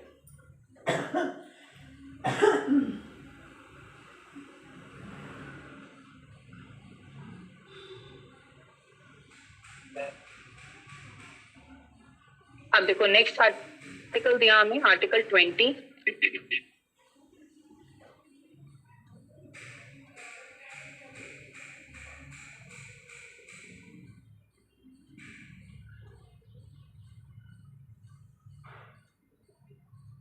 इस इंडिविजुअल आर्टिकल के अंदर ना 3 रूल्स हैं बेसिकली। पहला तो चीज ये है कि this article guarantees protection in cases of conviction of offence. जब किसी पर्सन को किसी ऑफेंस के बेसिस पे कन्विक्ट किया जाएगा सिर्फ तभी एप्लीकेबल, ठीक है। और इसमें सिर्फ पर्सन सिटीजन नहीं है, पर्सन इंक्लूडेड है। It could be citizen, it could be non citizen. अगर किसी पर्सन ने लेट सपोज कोई क्राइम किया, कोई ऑफेंस कमिट किया, अब उसके अगेंस्ट में जो भी लॉ एप्लीकेबल होगा या जो भी एक्शन लिए जाएंगे उनको फॉलो करते हुए ये 3 प्रिंसिपल्स जो एक पर्सन को अगर उसने ऑफेंस कमिट किया तो भी 3 तरीके के राइट प्रोवाइड कर, एक तरीके का प्रिविलेज कह लो या कोई इसी तरीके का राइट कह लो, पढ़ते हैं कि ये किस तरीके से है, ठीक है। अब इसके अंदर लिखा है this article guarantees to all persons, not only in to individual citizens, कोई भी हो सकता है। Following 3 rights. पहला, protection against ex post facto law. Ex post facto law का मतलब होता है something which is done after the law, ठीक है। Anything which is done, sorry, anything which is done before the law is made. Law बाद में बना और आपने काम पहले किया, तो this is x post facto law. Law आपका क्या है, बाद में, काम आपने क्या कर लिया, पहले, ठीक है। अब मैंने आपसे एक बार पहले भी डिस्कस किया था, अगर लेट्स सपोज मैं आज कोई भी ऐसी एक्टिविटी करती हूँ जिसके लिए कोई लॉ नहीं, क्या मेरे अगेंस्ट कोई एक्शन है? क्योंकि लॉ ही नहीं। आज की डेट में एक्टिविटी की, टुडे 7 जुलाई, लॉ पास हुआ 15 जुलाई, क्या मेरे अगेंस्ट अभी भी कोई एक्शन हो सकता है? नहीं। अगर रेट्रोस्पेक्टिव इफेक्ट के साथ होगा, वो बोलेंगे कि लॉ जो हमने 15 जुलाई को किया है ये हम 1 जुलाई से एप्लीकेबल माने विद रेट्रोस्पेक्टिव इफेक्ट, तो जरूर है। इसके अलावा लेट सपोज आईपीसी के अंदर, फॉर एग्जांपल कोई भी चीज ले लेते हैं, आईपीसी के अंदर एक पर्टिकुलर ऑफेंस को कमिट करने की पनिशमेंट लिखती है 5 साल की इम्प्रिजनमेंट हो सकती है। उस पर्सन ने वो क्राइम कमिट किया और उसको 5 साल की इम्प्रिजनमेंट के लिए, उसका केस चल रहा है, अभी हुई नहीं है, केस चल रहा है। जब उस टाइम के ऊपर उसके अकॉर्डिंगली लॉ था तब 5 साल की इम्प्रिजनमेंट लिखी हुई। उस टाइम के बाद लॉ में अमेंडमेंट हुई और वो इम्प्रिजनमेंट उन्होंने बढ़ा के 7 साल कर दी। क्या उसको 5 के अकॉर्डिंगली होगी या 7 के अकॉर्डिंगली? क्योंकि जब उसने क्राइम कमिट किया तब जो था लॉ, हम उसके अकॉर्डिंग, केस चलने में चाहे 5 साल लगे, 10 साल लगे, जितने मर्जी लोग, बट जब उसने क्राइम कमिट किया था तब क्या थी, 5। तो वो चीज दोबारा से चेंज नहीं। अगर कम हो जाए तो 5 की बजाय 3 हो जाए तो भी 5 ही रहेगी। अनटिल एंड अनलेस फिर वो ये बोले कि रेट्रोस्पेक्टिव इफेक्ट से चलाओ या कौन सी डेट से चलाओ, या उसमें लिख दे कि ये चेंजेस हैं, तब हो सकता है। अगर कुछ नहीं लिखा हुआ, लॉ साइलेंट है, तो हम तो उसी डेट से मानेंगे जिस दिन से लॉ एप्लीकेबल, जिस दिन से नोटिफाइड हुआ, हम तो सेम डेट से मान के चलेंगे।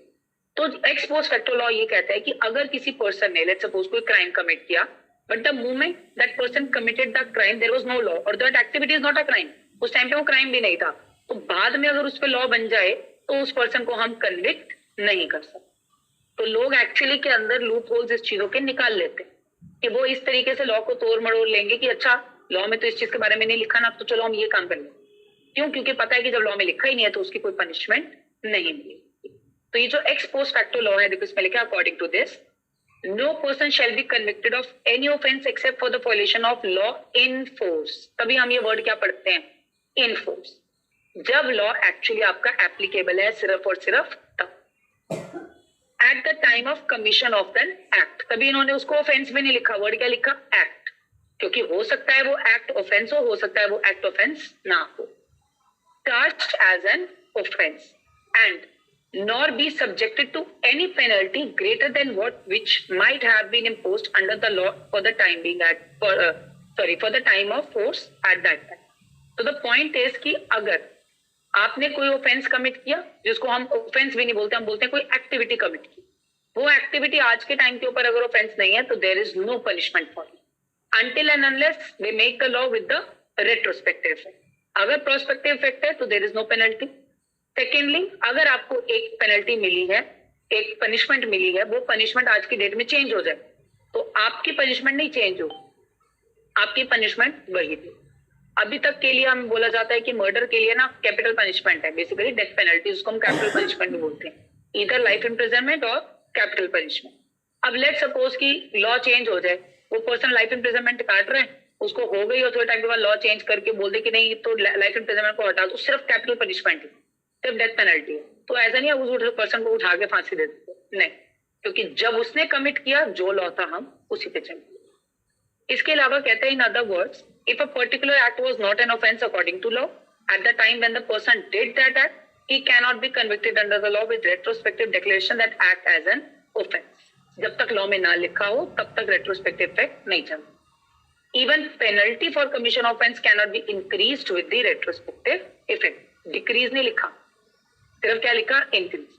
5 है, 5 की 7 हो जाएगी तो भी 5 रहेगी, और 5 की 3 हो जाएगी तो भी 5 ही रहेगी। डिक्रीज तो वैसे भी बहुत कमी होती है, जनरली करते ही नहीं है। अगर लॉज अमेंड करते हैं या तो सेम रहने देते हैं या उन पेनल्टीज को इंक्रीज कर देते हैं। आपने अगर पढ़ा जैसे कंपनी लॉ, हमने जब 1956 पढ़ा था ना, तो कंपनी लॉज के अंदर ना पेनल्टीज बहुत कम थी, 500 रुपए, 1000 रुपए, 2000 रुपए, 5000, 10,000 रुपए, कुछ नहीं था वो अमाउंट। लोग ऑफेंस कमिट करते थे, पेनल्टी दे देते थे। अभी की पेनल्टीज बहुत हायर है, 50,000 या लाखों के अंदर पेनल्टीज कर दी। और अगर आपको पता हो तो सिक्योरिटीज मार्केट के अंदर भी इन्होंने यही किया, करोड़ों की, 25 करोड़ या 3 times of the offence committed whichever is higher. तो इस तरीके से बहुत सारी कर दी। तो ज्यादातर कम करते भी नहीं है, वो क्या करते हैं, हायर ही करते हैं। तो बेसिकली यहाँ पे वही लिखता है कि दे can not increase with that effect. तो ये जो लगा था ना, मैंने आपको बताया था, जो ये हर्षद मेहता का केस था स्कैम 1992 का, स्कैम के बाद ही सेबी बना, और सेबी में जो चीजें लिखी थी ना, उसको नहीं सेबी के अकॉर्डिंगली पनिशमेंट मिली, क्योंकि उसके बाद ही लॉ बना। हालांकि उसको और ऑफेंसेस में कन्विक्ट किया गया था, but not as per the SEBI, क्योंकि सेबी उसके बाद।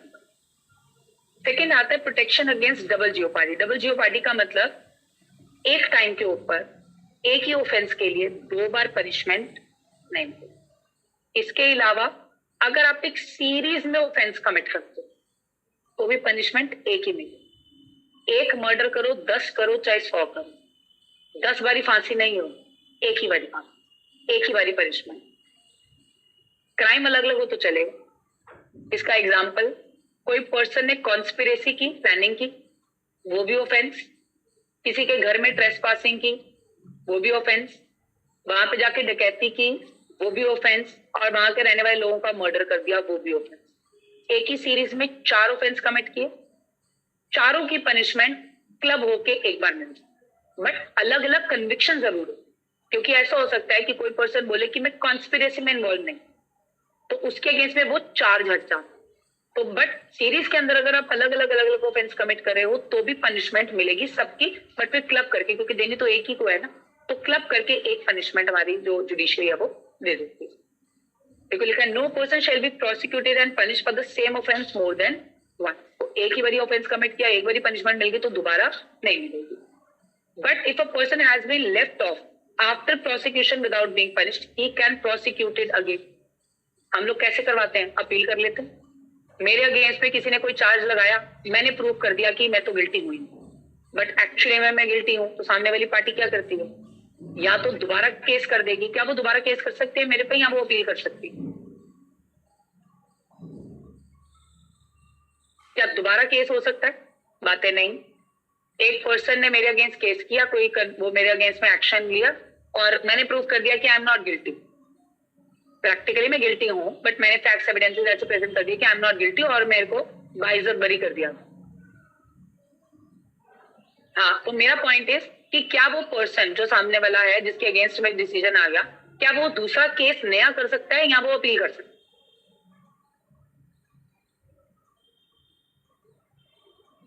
एग्जैक्ट सेम कोर्ट में भी कर सकता। उसका रीजन होना चाहिए कि लेफ्ट इस कोर्ट से पहले कोई चीज रह गई, इन बेसिस पे आप कर सकते हो।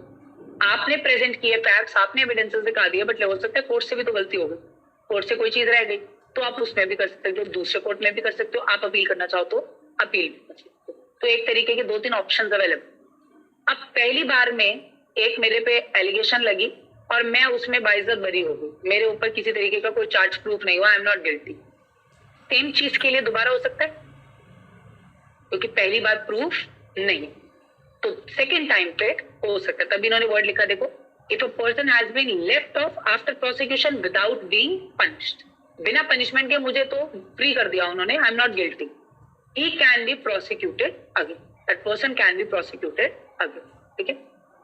एक आता है protection against self incrimination. Self incrimination का मतलब होता है कोई मेरे को इस तरीके से इन्फ्लुएंस करे कि मैं खुद ही अपने अगेंस्ट जाके जितने सबूत है वो दे। This is this self incrimination. Police करती है ये काम, बट पुलिस का बयान कहीं भी एक्सेप्टेबल नहीं। आप पुलिस के सामने जाके 10 बातें बोल दो कि हाँ मैंने कमिट किया, अगले दिन जाके मजिस्ट्रेट के सामने बोल दो नहीं किया तो नहीं। चाहे पुलिस रिकॉर्ड कर ले, चाहे पुलिस कुछ कर ले, पुलिस के सामने दिया गया हुआ बयान कभी भी वैलिड नहीं माना। द रीजन इज क्योंकि उनको भी पता है कि पुलिस कैसे कैसे बयान निकलवाती और लोगों को फंसा भी लेती है।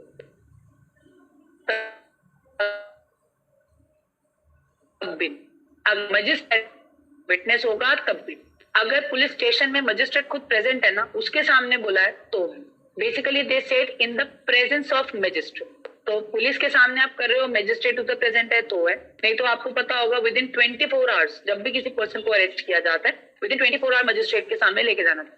तो मार पिटाई से बचने के लिए पुलिस के सामने तो हाँ कर लेते हैं और मजिस्ट्रेट के पास जाके मना कर देते हैं।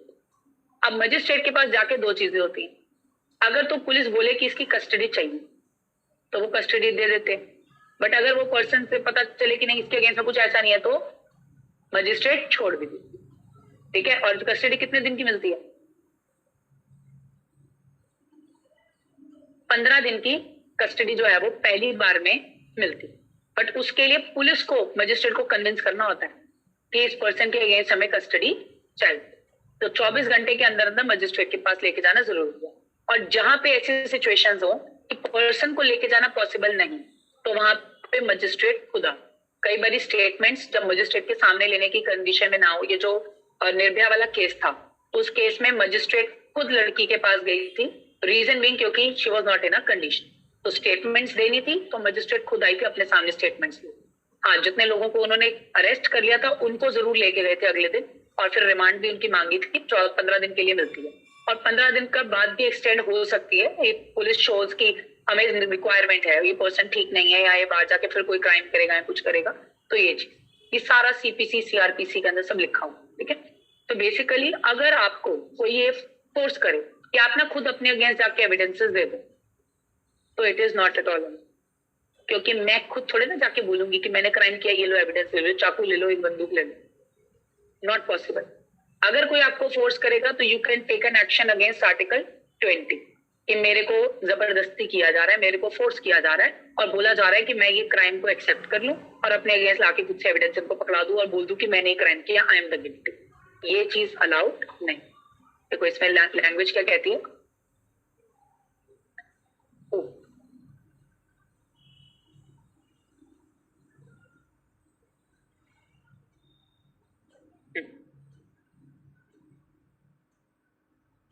अब देखो ये कहता है self incrimination means the act of exposing oneself to an accusation और अ चार्ज ऑफ क्राइम। तो आप खुद एक्सपोज कर दो कि हाँ मैंने ये काम किया है। No one can force you, no person accused of any offence shall be compelled, word क्या लिखा है, शैल बी कंपेल्ड, आपको कोई कंपेल नहीं कर सकता to be a witness against himself, आप खुद अपने अगेंस्ट में विटनेस बन जाओ और पुलिस को जाके सारे सबूत दे दो। And state anything which goes against him, वो कोई भी ऐसी स्टेटमेंट पास करे जो कल को खुद ही उसके अगेंस्ट में चली जाए। नार्को टेस्ट ना इसीलिए अलाउड नहीं होता क्योंकि उसमें अगर कोई पर्सन गिल्टी है भी तो ऑब्वियसली वो नार्को टेस्ट में जो चीजें बोलेगा वो उसकी स्टेटमेंट खुद ही उसके अगेंस्ट आती है, इसीलिए narco test easily court allow करता ही नहीं। बहुत रेयर केसेस में जहां पे कुछ समझ ना आ रहा हो, कोई एविडेंस ना मिल रहा हो, कोई फैक्ट ना मिल रहा हो ना, वहां जाके परमिशन मिलती हैं, अदरवाइज नार्को टेस्ट की परमिशन नहीं मिलती। साथ में लिखा but if a person is entitled to this protection only when 3 conditions are fulfilled. पहला, that must be an accused of an offence. अगर मैं बोल रही हूँ कि मुझे सेल्फ इंक्रिमिनेशन के अगेंस्ट प्रोटेक्शन चाहिए तो पहली चीज तो मेरे अगेंस्ट में कोई एक्यूजेशन लगी होनी चाहिए। जब मेरे अगेंस्ट कोई एक्यूजेशन ही नहीं है तो मैं किस चीज के लिए जाके प्रोटेक्शन मांग रही हूँ? नहीं, पहली कंडीशन। दूसरी, that there must be a compulsion to be a witness, मेरे को कोई फोर्स कर रहा हूँ, कंपेल कर रहा हूँ कि तुम खुद जाके अपने सबूत दे दो, चाहे वो पुलिस कर रही है, कोई भी कर रहा है, XYZ, वो कंपल्शन होना जरूरी है। अगर मेरे को अरेस्ट किया जा रहा है बस नॉर्मली और बिठा के पूछताछ की जा रही है, कोई कंपल्शन नहीं है, कोई कंपेल नहीं कर रहा, तो भी मैं ये प्रोटेक्शन नहीं मांग सकता। And such compulsion should result in giving evidence against himself, and then compulsion must be कि मुझे फोर्स किया जाए कि मैं खुद जाके उनको पेपर लाके, जो भी मैंने ऑफेंस कमिट किया है उसके एविडेंसेस और फैक्ट्स लाके उनको दे दूं। जब तक ये तीनों कंडीशन फुलफिल नहीं होंगे तब तक की प्रोटेक्शन इस आर्टिकल में नहीं। लास्ट में एक नोट लिखा है, देखो, this right protects person who have been formally accused as well as those who are examined as suspect in criminal case. ये जो सेल्फ इंक्रिमिनेशन है स्पेसिफिक, जिन पे तो चार्ज लगा है वो तो लगा है, जो सस्पेक्ट होते हैं उनके लिए। सस्पेक्ट बेसिकली कौन होते हैं? जिन पे डाउट्स है। और पुलिस का तो काम ही है, क्योंकि अगर उनको केस सॉल्व करना है तो उनको अलग अलग हर पर्सन पे जो भी अवेलेबिलिटी होगी वहां पे वो डाउट्स करते हैं। अगर वो डाउट के बेसिस के ऊपर उस पर्सन को ये बोले कि नहीं तुम जानबूझ के छुपा रहे हो और जाके सबूत लेके आओ, तो भी वो पर्सन ये प्रोटेक्शन मांग सकता है, because there is a compulsion. और वो कंपल्शन अगर उसी पर्सन के अगेंस्ट में जाती हो तो वो पर्सन जाके प्रोटेक्शन डिमांड कर सकता है। तो ये यहाँ पे आर्टिकल 20 में 3 राइट्स हैं: right against expose facto law, right against double jeopardy and the right against the self incrimination. If a person, और ये सिर्फ और सिर्फ तब भी होगा जब आप पे कोई एक्यूजेशन लगेगी तब। जब तक एक्यूजेशन नहीं है तब तक इन राइट्स का कोई लेना देना नहीं। ठीक है, पॉइंट्स क्लियर है यहाँ पे सारे? बस आज के लिए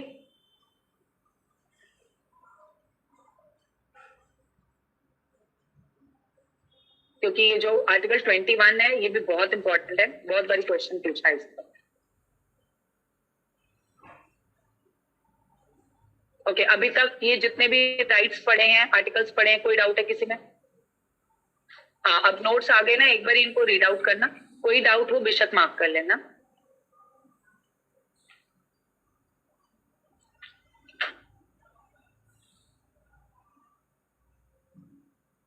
यश, आपने पूछा अगर किसी ने मर्डर किया हो, उसके अगेंस्ट एविडेंस हो और वो अपना क्राइम एक्सेप्ट ना करे तो क्या होगा? तो भी उसको पनिशमेंट होगी, क्योंकि अगर एविडेंस ये बता देगा कि हाँ उस पर्सन ने क्राइम कमिट किया है तो भी उसको पनिशमेंट वहां पे मिलेगी।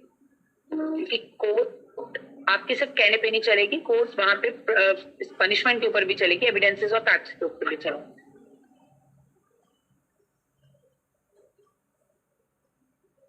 किसी और को कोई और डाउट? ऑनलाइन स्टूडेंट्स, किसी को बच्चे डाउट कोई तरह का? चलो ठीक है, एक बार ये नोट्स आ गया, आप चेक कर लो एंड देन बाकी के जो कंप्लीटेड नोट्स है बाय दिस वीकेंड मैं आपको श्योरली भेज दूंगी।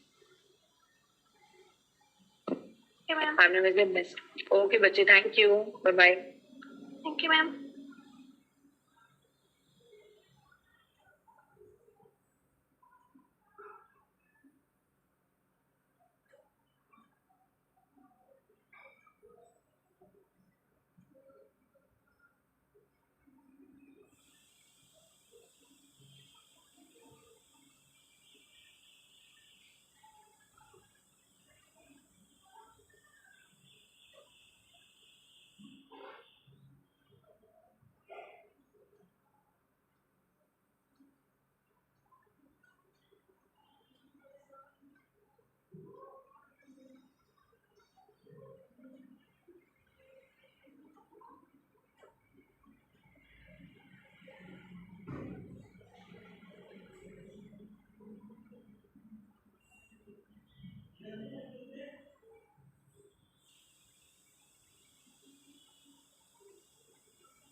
बूटी ए बूटी बूटी चलो उठो घड़ी देखो निकलने में टाइम लगेगा धीरे धीरे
क्या हो गया बंद करो फोन